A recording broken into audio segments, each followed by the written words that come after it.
Before we dive in, today's episode is brought to you by More Biz Spots, your connector for business spaces right here in Moore County. Whether you need an office for the day, a conference room for your team, or a venue for your next big idea, More Biz Spots helps you find the perfect space, connecting people to spaces and spaces to opportunity. That's what we do. Learn more at morebizspots.com. Imagine more stories that soar, business, life, and so much more. Laughs, lessons, and local delight. It's the podcast that feels just right. It's the Imagine More podcast.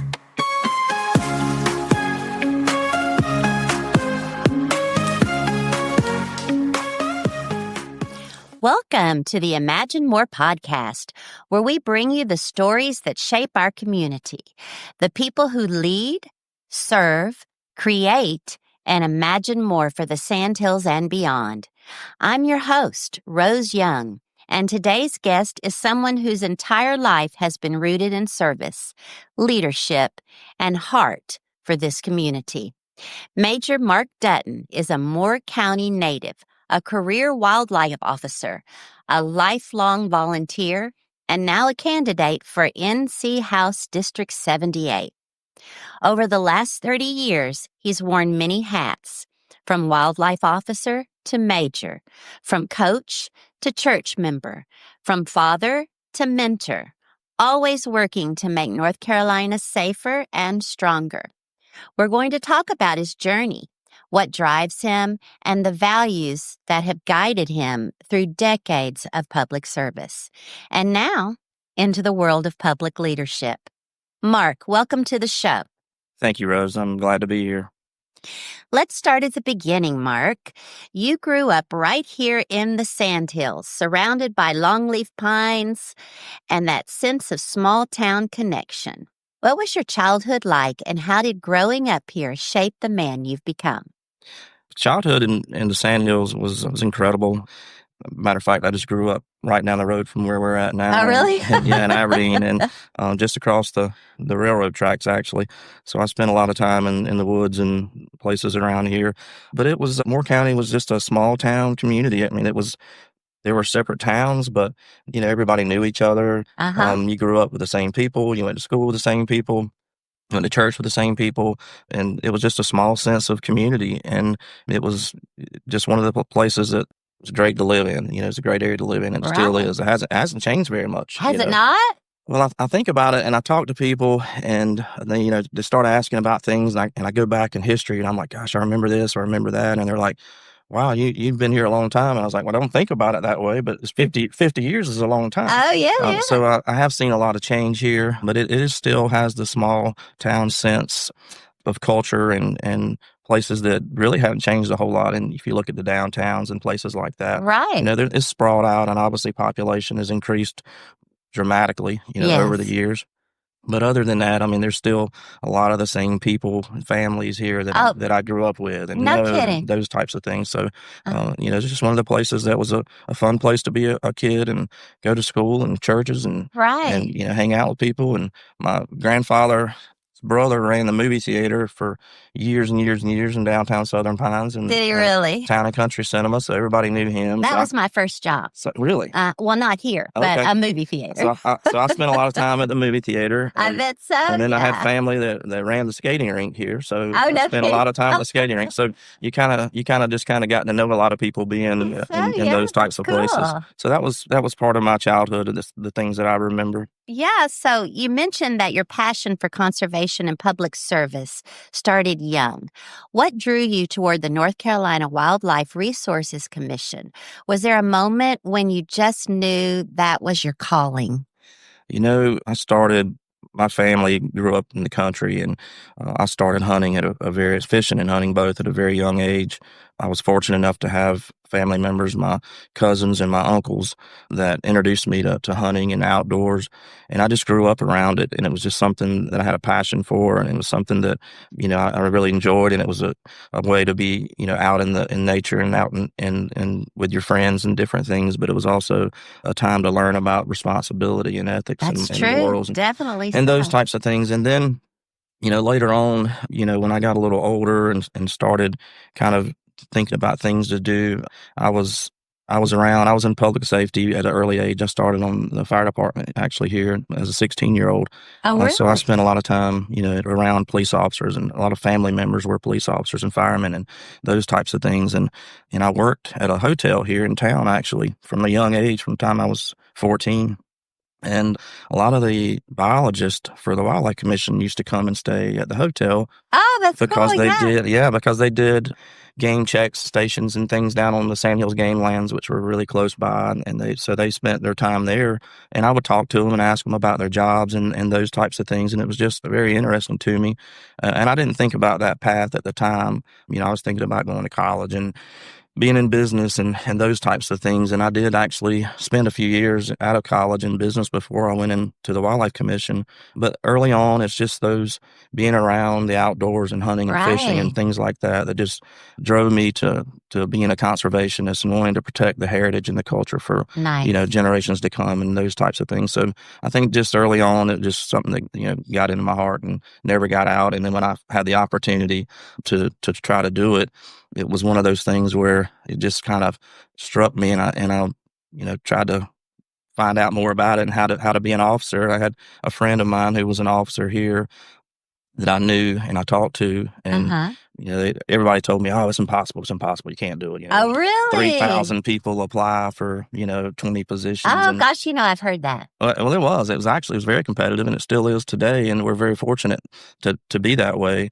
And I think when I applied, I don't remember the actual numbers, but it was over 13 or 1,400 Oh, applicants. my gosh. And I was one of 16, I think, or 20 started maybe. I think we graduated 16 or something like that. Really? But yeah, it was very competitive. It was hard to get into, and I was very fortunate to have a good education and a good background that helped me be competitive in the selection process, and kept myself in pretty good shape. So that was as well something that was needed and necessary. But those are some of the things that kind of drove me to the Wildlife Commission early on. Well, that is really a cool story that you were working at the hotel and you had met those biologists and that piqued your interest. That's, Yes. yeah, that's the universe setting things up. Everything's Synchronicities. connected. I mean, it really is. It's crazy. So you've had a 30-year career starting in Halifax County, then rising through the ranks to become Major of Support Services.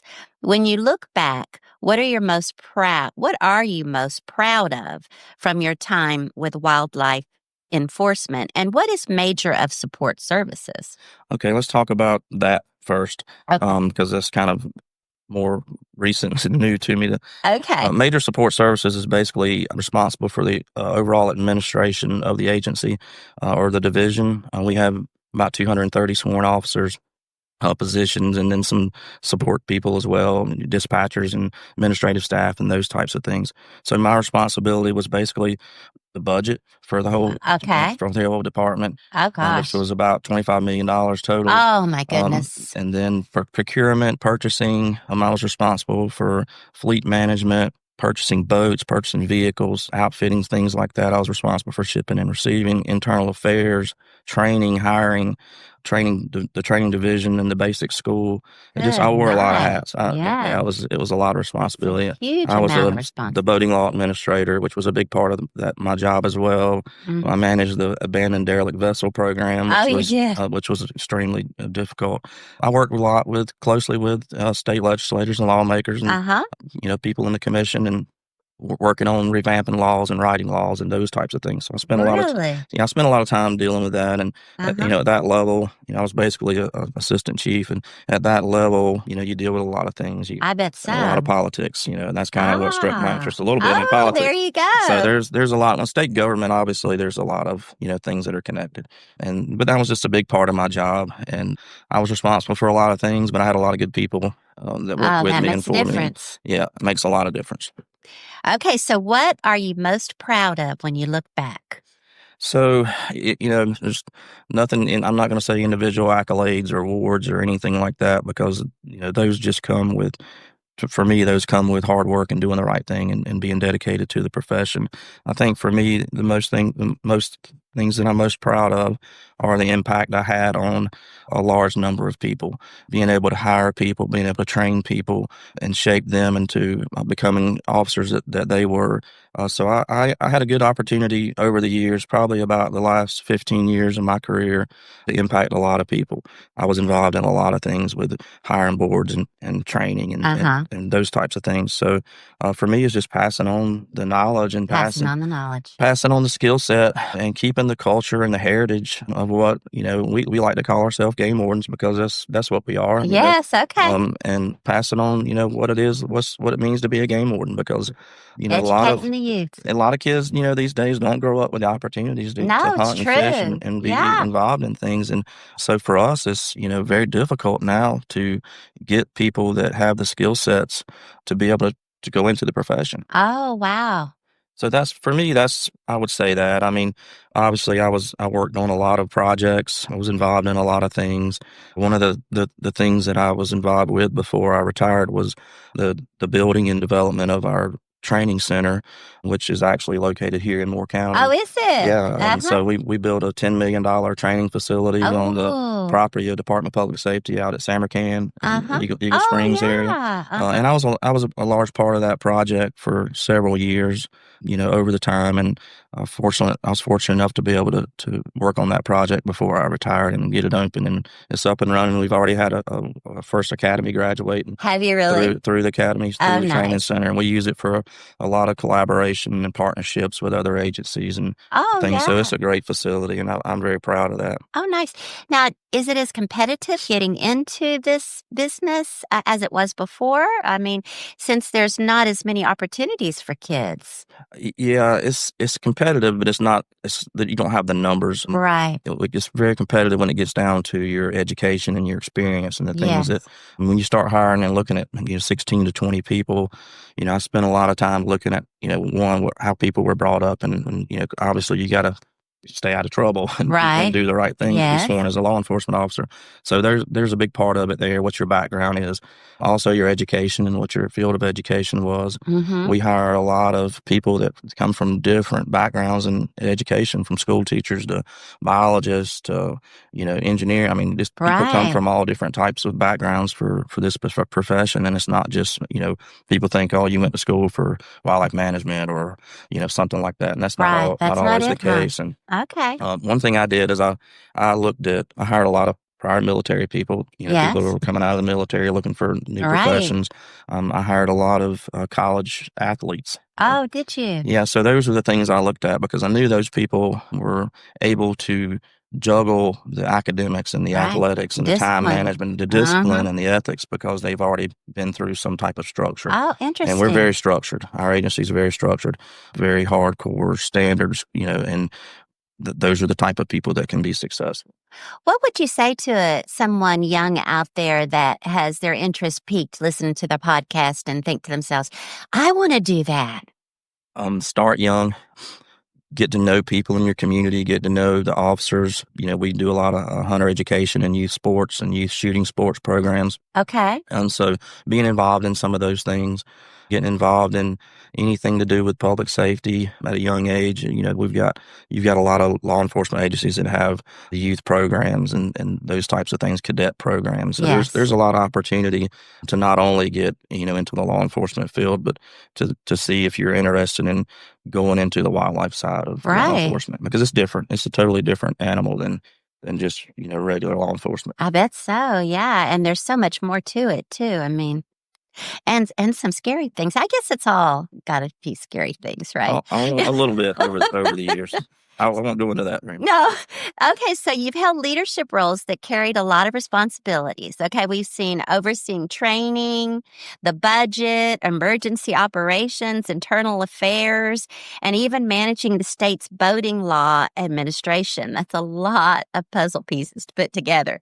What did leadership mean to you in that environment, especially when mentoring and training the next generation of officers? Leadership, gosh, we ask this question and we talk about every interview. I've conducted hundreds of interviews and been in a lot of them too. Every interview we talk about leadership Yes. and leadership is, one of those things that just carries a lot of different meanings. It's true. And for me, leadership was one, leading by example, doing the things that I'm asking other people to do, being out there involved and still involved in the things that even at that level, the field officers were involved in and them seeing you participate and being active Right. and staying in touch. But for me, it was more of, putting good people in place around you, qualified people, and then empowering them to be able to do their job and not micromanaging, giving them the resources and the tools necessary to be able to be successful and just helping them make my job easier. Right. Because right. when you have good people around you, your job's very, very easy. And more fun too. And more fun. And mine was just more of the stress side of it, dealing with the Yes. stress side, the things that behind the scenes that people didn't really see, and those types of, personnel issues. Yeah, every agency or private organization or whatever deals with problems, and and we have ours as well, just like anything else. And you Yeah. have to deal with those, and those are the hard parts of the job. And that's, sometimes that's leadership is making decisions that aren't, necessarily popular That's to right. everybody. And That's right. unfortunately that has to be done. And, it's not fun. It's necessary. And we have a high standard and a high level of integrity in our agency and law enforcement in general. And you have to maintain that level of standard. Yes. So integrity and professionalism are at the heart of your work.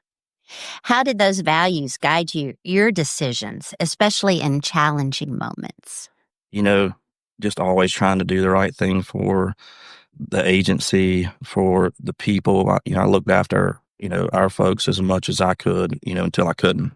And that's what we, always in a leadership role, in positions, we always tell people is we'll take care of you and we'll back you until we can't. Until we can. Until we can. And sometimes those hard decisions are guided, is what your integrity and your values guide you to. And I've sat in my office and cried with, officers that were about to lose their job over something. And, we all make mistakes. None of us are perfect. That's and, true. And we try to work through those as much as possible. But, sometimes it gets to a position where you just can't do it anymore. There's a point. And there's a point. Mhm. And my heart breaks because we're a small agency and, all these people are our friends and people we work together and train together and do stuff with. And it's very hard when you get to a position of, having to decide somebody's, career and future. Yes. And that makes it very difficult because we're all, families are close and those types of That's things. right. And even though it's a big state and, we're spread out all over the place, we're still a pretty close-knit agency.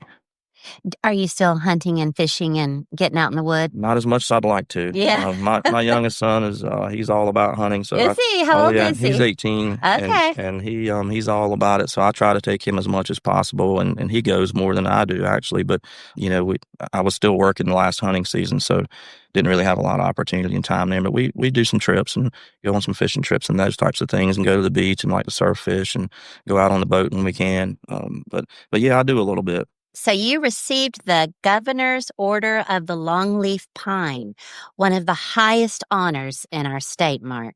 What did that moment mean to you personally? I don't really measure my success or my career by awards I was fortunate and not fortunate actually to be involved in a lot of things that were very tragic in my career, life-saving search and rescue missions and floods. I worked through 2 500-year floods where, we were the first ones on the front lines, pulling people out of trees and off top of roofs and Oh my goodness. those types of things. And it's, those are the types of things that you look back in your career and you really don't think about it a whole lot until you get to the end and you start unpacking some of those things that you really were involved in and seeing your career, and some of those very tragic boat accidents and hunting accidents and things where, fatalities were involved, and you had to, tell somebody their loved one is not coming home, and, Ah, and those types of things. But as far as the Longleaf Pine Award, it was pretty special to me because, actually growing up here in the Sandhills yes, and being around and yes, knowing what the Longleaf Pine stands for, and working the Sandhills game lands, it's thousands and thousands of acres of longleaf stand and longleaf pines that we have here with Fort Bragg and the Sandhills game lands. We're surrounded by hundreds of thousands of acres of longleaf pine, which is, yes. you know, not very many places in the world can say that anymore. No. So it's very important to me, protecting the lands and the things that I did over time. That Longleaf Pine Award kind of was something that was a little more special to me than anything else. And I appreciate the honor to be able to be a part of that fraternity, and it's very special to me. Well, congratulations. Thank you. So you've been deeply connected to Moore County even when you're not here. You're coaching baseball, golf, leading the West Pine Middle School Boosters, serving on the State Employees Credit Union Advisory Board. The list goes on. How do you think community involvement shapes leadership, especially in a place like Moore County where everyone is connected? Yeah, being around youth, obviously my children grew up playing sports and being in school, so it helped me be around my children as much as anything else, but it That's also right. gave me an opportunity to impact, other youths in the community, and give them the foundations, the necessary foundation to become successful in whatever they want to do. And sports guides those things. It's not, not everybody's going to be a professional athlete, obviously, Right. but anything that the sports related also helps shape people's lives, making good decisions and Very learning true. rules and learning ethics and learning morals and those types of things. So Motivation, responsibility, absolutely, self-discipline. all of that, and that's what Mhm. goes back to why I was saying I used to hire a lot of athletes. But for me, it was just being involved, being able to be involved with the community. I have a hard time saying no, and Do you? that's kind of where I was in. Me too. Maybe the only one that raised my hand when we needed this. But I started coaching baseball with the Sandhills Optimist Club actually when I was out of college. I was before I had children, and so in my early 20s, I got involved in coaching baseball here in Did Southern you? Before Pines. you had kids? Before I had kids, and before I went to work for the Wildlife Commission, actually, I was in business here working in Southern Pines. My boss that had I was an insurance agent actually, and he sponsored a team. So Yeah. his kids were on the team. So I ended up, Oh, being a coach of that yeah. team, and then, that led to some other things. But so that kind of started there. My great grandfather started the Little League baseball program in Southern Pines in Nah. 1953, if I'm not mistaken, Oh, how cool with the is Lions that? Club. So, and my dad was on Yes. the first teams for I love Southern your Pines Little history League. here. So there's a lot, and that's why I say going back, I was like, I don't think about it, but 50 years is a long time, and me and my family's obviously been here forever. But I enjoy being around the schools. I don't do any of these anymore, other than maybe a little coaching from time to time. But I had to give up some of the positions, and the State Employees Credit Union, I was on that for 9 years, and that's a term limit thing. It's actually 8 years, and I got a COVID year, so Oh, yeah. so they kept me around for a little bit longer, and that's a good opportunity to be involved in the community as well, and just knowing people and being around parents. And I met, you form so many relationships, and you meet so many people in those environments and those settings. True. And a lot of folks here, a lot of military people here, so I met a lot of military people through coaching their children and Right. those types of things. So that leads to just relationships over time, and and that all comes back to you at some point. And I'm seeing that now, and some of the things I'm doing now with running for office is, some of these people that I met and formed relationships with years Uh-huh. ago and over time are people that are involved in things that I'm doing now, or Right. supporting me, or whatever. So anything that I could do in the community, my family was always, serving things and different things in the community. So that was just something I gravitated to. So, 25 years of coaching young people then. What lessons from coaching translate into life lessons you hope your players carry with them? For me, it's, learning what teamwork's all about, that you're stronger together than you are as an individual. And, Stronger together than you are as an individual. yeah, and that's just, that goes with everything in life. And that's just something, working in my position over the years. I mean, we were very much alone a lot of times because we were so spread out geographically and we didn't have a whole lot of support. So, learning how to get people around you to make you stronger, forming those relationships and bonds, and getting people to form a team, and teamwork's very big in law enforcement. I mean, we're dependent upon a lot of things, not just in your agency, but outside agencies and other people and first responders and those types of things. So just forming those values that lead you to understanding teamwork and responsibility and rules and like you said, motivation and ethics and all those types of things. And it just, it carries with you for your, anything you do. I mean, I have two children that were very successful in athletics and still are. And, their values in sports and what they learned has, helped them become the young men that they are today. And I put a lot of emphasis on them being involved in team sports and being around people and other coaches and people having opportunities to mentor them. Yeah. And them having those good positive role models in their life. And that's just kind of what I always tried to do and be for the kids that I was involved with. So did your kids, talk about your kids first. So you and your wife, Maggie, have raised two sons, Colin and Liam, both student athletes. How has being a dad shaped your leadership style, both professionally and personally? And tell me, did you always make sure they were in sports growing up? I gave them opportunities, and I shouldn't say we gave them opportunities because my wife is just as much responsible for that as I am. And she spent as much time, in the yard throwing baseballs and taking them to practice, and it's probably more taking them to practice and those types of things. Especially early in my career when I had didn't have a lot of free time.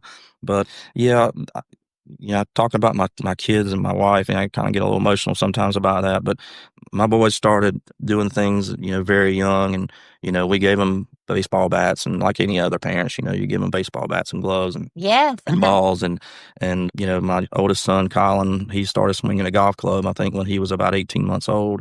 Really? Yeah, and he just gravitated toward golf. He was very good at golf and baseball up and through his middle school years into high school, and he came up playing tournament golf here in the U.S. Kids, and what a great program that is, and just ended up coming through junior golf and competitive golf, and I was fortunate to go to high school here and play high school golf and win the state championship.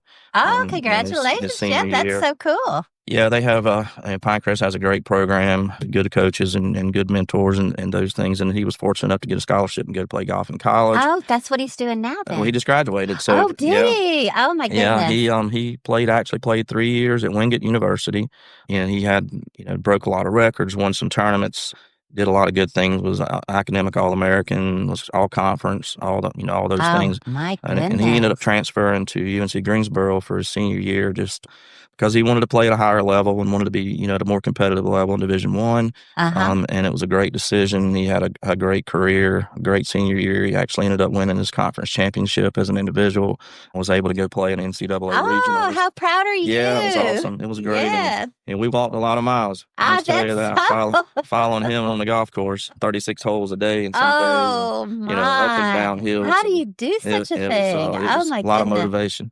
But we were very proud of him, and he just graduated. He actually works for Golf Pride here in town. Does he? Yeah, and he just got engaged. Oh. So he's moving fast. To a hometown girl? Yeah, she lives here. Yeah. And she's still in school, but she lives here. And so my youngest son, let's talk about him a little bit because I'm just as equally proud of him. He's 18. He's a senior at Pinecrest. Grew up the same way, coming up through the Optimist Club and playing baseball. And he played junior golf as well until he was about 10 years old and decided that he wanted to play baseball full time. And he's the catcher here at the Pinecrest team. And he plays a lot of travel baseball and those types of things. So we spent a lot of time over the years on the weekends traveling around, going to those things. And right now he's in a position where he's going to some camps and talking to some colleges and looking at where he wants to go. Yeah, it's a little bit past time, but he actually had an injury this year and it kind of set him back some, but he's recovering and he's doing well, and they're already, practicing, gearing up for the spring season, and we're excited about that. But, he's a great student athlete, and that's very big for us is the student comes first. And my oldest son graduated with honors.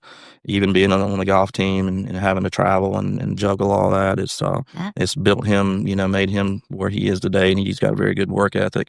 I mean, that's something I been very strong about over the years for both my children is a strong work ethic. Yeah. Because I started working when I was 14 years old, Yeah. and that's all I've done my whole life. So Me too. yeah, but yeah, for them, very proud of them. And my wife's very successful. She's a hard worker. What does she do? She has an interior design business, and she also has a kitchen cabinet, business over in Pinehurst. Okay. So she does a lot of that. That's pretty much her profession, and she stays busy. So she's in the building and, remodeling, new construction, some commercial, those types of things as well. She works hard, so she spends a lot of time with that. But fortunate, she worked for herself most of her. She used to have a store as well, retail store in Pinehurst, but closed it several years ago. But she's been able to juggle her profession and the children, and she spent a lot of time, taking kids to school and taking them to practice, and all the things that stay at home can have an opportunity to do. Right, because we she take had for granted. Yeah. So it was helpful for me because I didn't have a lot of flexibility. For me, it was I was working, and there were some times I was able to do things, when I was a supervisor here in this area. But when I went to Raleigh and spent my last 7 years and basically working out of Raleigh, I didn't have a whole lot of time to be at home, doing those types of things. Did you go back and forth every day? Most days. Most days? Yeah, I traveled a lot across the state just to different things. But, I spent a lot of time in headquarters office. So it sounds like it wasn't a 40-hour-a-week job. No. No, I don't think I've ever had an hourly job. Yeah. So I worked a lot. I was available a lot. I can just tell you that. After 3 decades in public service, you could be spending your retirement traveling, fishing, cheering on your sons, which I know you plan to do anyway. But instead, you're stepping into something new, running for the North Carolina House District 78. What made you decide it was time to take this next step into public office? Ooh, great question. I've been a public servant my whole life. That's all I know. I started thinking about what I could do, after retirement. You weren't ready just to sit around and... No, I wasn't ready. I thought I was. Did you? About went crazy. Yeah. But, how long did it take before you went crazy? Yeah, about 3 months. Yeah. and so, I started thinking about what I could do after retirement, in the local level or the state level. And me being involved in state government and being around state government, and I spent some time on John Street, and I spent some time around lawmakers and still do, in my profession and some of the projects we did and some of the laws and things that we worked on. And, right. So matter of fact, I'm going up there this week to attend a meeting and see some of my old coworkers, but my colonel was retiring the end of this month, so I'm going up to see him and wish him well. So so anyway, I started thinking about that and being around, those types of decisions and being at that level. I knew that that's where I wanted to go. I didn't want to do something in local government here and those types of things. I knew I wanted to be at the state level. Okay. And I started looking into it, and truthfully, a few years ago, they redistricted Moore County and chopped it up a little bit. So there's three districts in Moore County for the House of Representatives. And, after they kind of redrew the lines, I didn't even know who my representative was. Oh, I had to even go to look it up. So we have 3. You have 3 in the area. And District 78, what are the other 2? Don't know? 51 and, and 21, I think. I'm not really sure. I have to look it up and see. That's something we have to look up, isn't it? Yeah, absolutely. I have it here. I just don't have it right in front of me. But so I started looking into it, and I was like, I started talking to people and, seeing, hey, what do we need here in the county? Right. What do we need in there? What are we missing? Right. And for me, it was the people I talked to. Most people just like now couldn't even tell you what district they lived in. Yeah, and exactly. Still, I have people right now saying, "Oh, I'll vote for you." Well, you don't live in my district, so you can't vote for me. But I appreciate it. So that was one part of it. And then when I asked people, who was your representative? Do you know who your representative is? And a lot of people can't tell it. No, I couldn't tell you. Yeah, so I don't know what district I'm in. That's very important. It's very important. So that's part of it, and just knowing that the impact at that level and those decisions that are being made, and just having some local hometown representation. I mean, I know Moore County. I know the people. I came up through the schools here. Worked here, raised my family here. I still have a lot of family here in the area. My mom's family's been in this area since the 1700s. My dad's family's been in this area since the early 1900s, and we just have a lot of roots in this area. And it Yes. was just something important to me to be able to, one, give back to the community in a position that I felt like I could, be effective in. Right. And that's kind of what led me to the House seat. And, hopefully that's something that, we're going to be able to do and Oh, make happen. And yeah. I'm excited about it. I'm excited about the opportunity just to be able to do it and get out and, talk to people and meet people. And, Yeah. I think I know a lot of people, but you start looking around, you're like, oh gosh, I don't know many of these people anymore. There's a lot of new people here. There So, are a lot of new so people. we've got to figure out a way to reach those people and let them understand what we're about and what our campaign's about, and what my decision making is going to be and how I'm going to form those decisions. Yes. And for me, it's about representing the people. Representing the people. Representing the people. That's what your title is. You're a representative, and that Right. means you represent your people. Yeah. Well, you just inspired me to go figure out what district I am in and who is my district representative Yeah, right you're now. you're actually right on the line here. Am I? Yeah, I think so. I think you may be in 51, but I'm not 100% sure. I have to look at the map. The maps Okay. are just a little bit, Wonky. Yeah. So, what do you see as the biggest opportunities and challenges facing Moore County and our region right now? I think they're actually the same. Our opportunities Oh. are our challenges. People want to come here. Right. It's a great place to That's live. true. It's an incredible place to live. People want to gravitate here and move here. We got Yes. great schools. We got great business. So I think that's part of our challenges is how do we get those people here and how do we Right. accommodate? Do we have, infrastructure? How do we, develop our infrastructure, schools and highways and hospitals and all the things that are Yeah. important for population growth? And like I said, I can remember this being a super small town, and Aberdeen, Pinehurst, and Southern Pines were pretty much one community. Yes. And now, they've all just, ballooned and grown, and not a lot's changed. Our road systems haven't changed that much. Our infrastructure hasn't changed that much. We haven't built a high school here, I think, over 50 years. Oh, my goodness. So there's Yeah. a little And all the overgrowth influx in of people population. coming. And I think, it's important that we make sure that if we're going to have people come here and move here and we're going to build new developments and homes that, Yeah. we can handle it and the community can handle it because, Right. Obviously it's inevitable. It's just a matter of just making sure we're doing the right things and we're Right. putting the right systems in place to be able to support it. What are some of the things that you can do as a House representative to make sure that happens? Just look after local communities. I mean, Okay. help with the decision making for local municipalities in the county, and Mhm. and you make sure that you're supporting bills that are important to the Yeah. people in your community and in a state. And it's a statewide position, so your bills impact the whole state, but you also have to take the voice of the people and the will of the people as Right. well. And when you're making those decisions, you're not doing them for the wrong reasons. And for me, it's listening to people, listening to what the people want in the community and what the Mhm. community wants. And like I said, sometimes you make decisions that aren't the most popular. That's right. You can't please everybody all No. the time.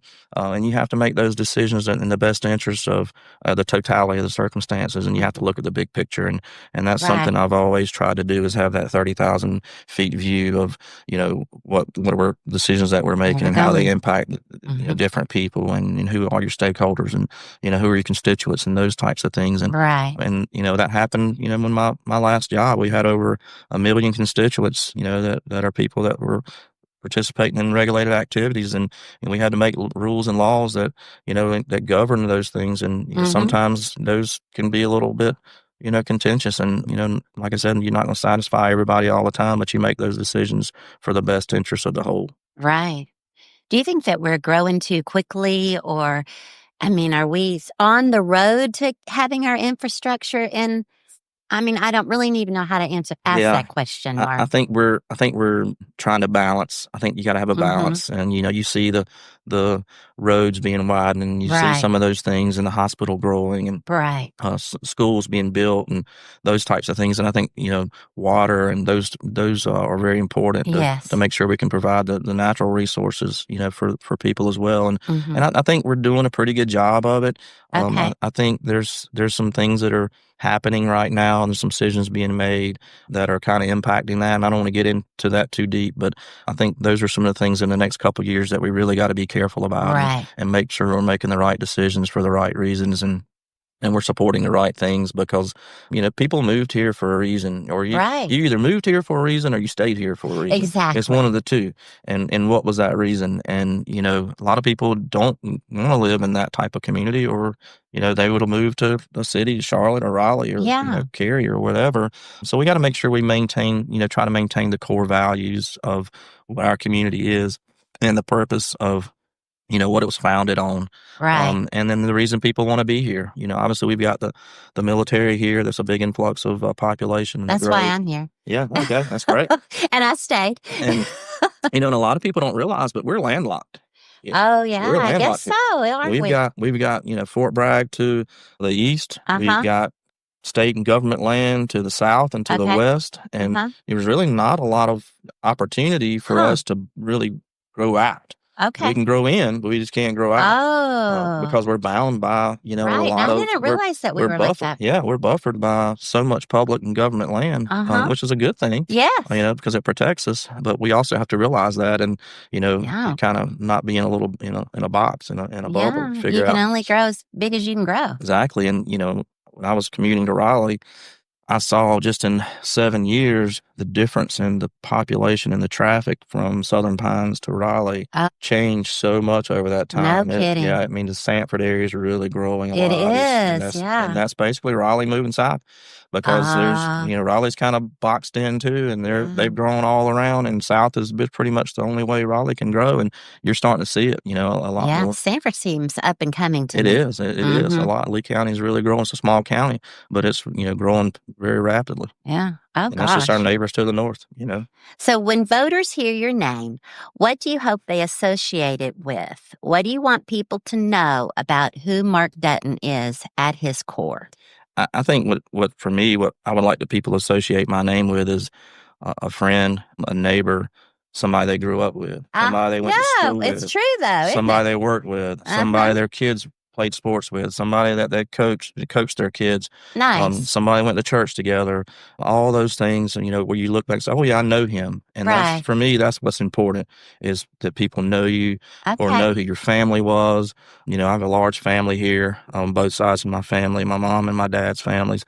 My dad's family was a little smaller, but my mom's family was really big, and there's still a lot of people in Moore County area. And What's your mom's maiden name? Shepherd. Shepherd. Okay. Yeah, and the McMoore, Montgomery, Randolph, those counties is where my mom's family was from, and there's still a lot of people there. So Randolph County is part of this district as well. So I do have a lot of roots and family up around. Really? Okay. Oh yeah, my grandmother and grandfather, they had 11 brothers and sisters. No both of them, kidding. and they all stayed in that area. Oh, wow. Bisco, Star, Troy, Robbins, Seagrove, they're all up around Oh, here. no Yeah, I mean, the descendants from them are still around. None of them left and went, very far.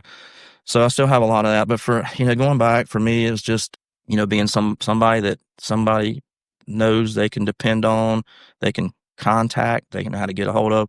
My public phone number, my phone number was public to over 11 million people for 30 years. Goodness. I had to have a house phone that's listed in the phone book. So Mark. I'm very available to people. So, for me, this is a small fraction of that where, I'm available to people. They know they can depend on me. They can call me. And we've had some local representatives here that was like that, and people trusted and knew the family, knew the names, and knew if they called, they'd pick the phone up or get back to them, or at least listen to their concern. You're not going to always be able to help everybody, but you can listen to people and listen to their concerns, and that's kind of what's important for me is that somebody that's from here, that's rooted here, that knows people that either knows something about them or their family, or can look them up and say, oh yeah, I have some type of connection with that person through a friend or through a family member or those types of things. So that's kind of how I want to be, remembered as far as my, I like it. My name, and what my value is at my core is service, community service, transparency, having compassion for people. Yes. I'm a very compassionate person, and, sometimes to a detriment. But, that's part of me, and that's part of what I am. And, I like to help people. I like to listen to people.